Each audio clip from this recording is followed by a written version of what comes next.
Hello, hello, my beautiful favorite people. I am the Comics Kid 2099, and I am here to review a book that collects a 4-issue comic book mini-series. This mini is called Spin Angels, and it was 4 issues long and came out in 2009. Although it is only 4 issues long, each issue is actually 45 pages long, so if you're more familiar with American comics, as I am, then it is really more like a 6-issue mini.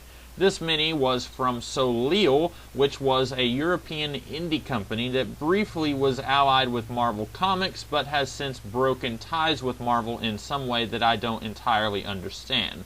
This story is by 2 creators who I am unfamiliar with, Jean-Luc Salah and Pierre Monet Chan. This book is about a group of archaeologists/investigators who work for the Vatican.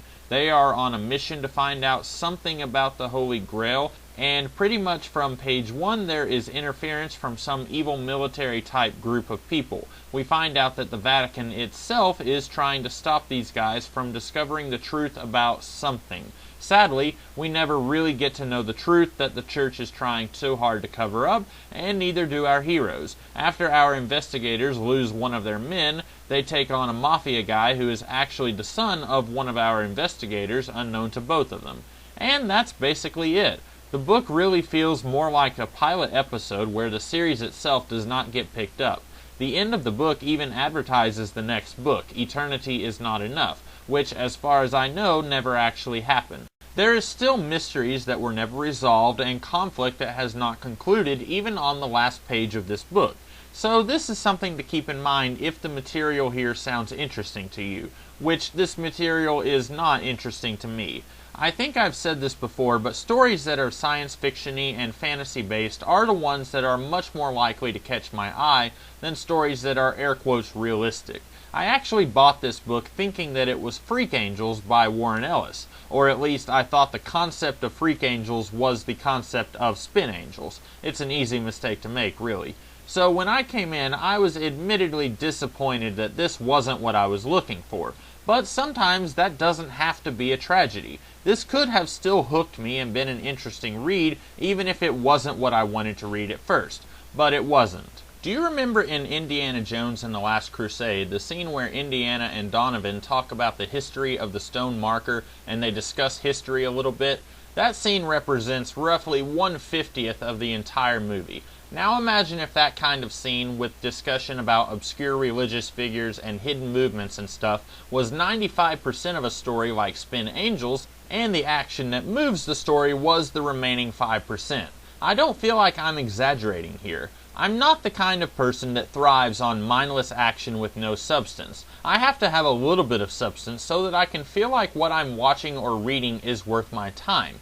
But this book is so muddled in characters talking about historical figures who I know absolutely nothing about, as I am not Catholic, and so I feel like I'm doing homework instead of reading what should be a fun story. And let me just say, I don't even think that people who do have a Catholic background are going to understand a lot of this, because so much of it is either fabricated and largely fictional, or is really obscure historical information that even people who are familiar with some of this material are not going to know. And even when the characters explain what I don't know, I shouldn't have to sit through almost 200 pages of characters talking and talking and talking. And I should feel doubly betrayed in that what I'm reading isn't even the complete package. But I'm just so hung up on this being a really boring series of expositions that mean nothing to me. Moving away from the story for a little bit, the art here is pretty good. If you like the manga-ish style, then you'll probably really dig what's going on here.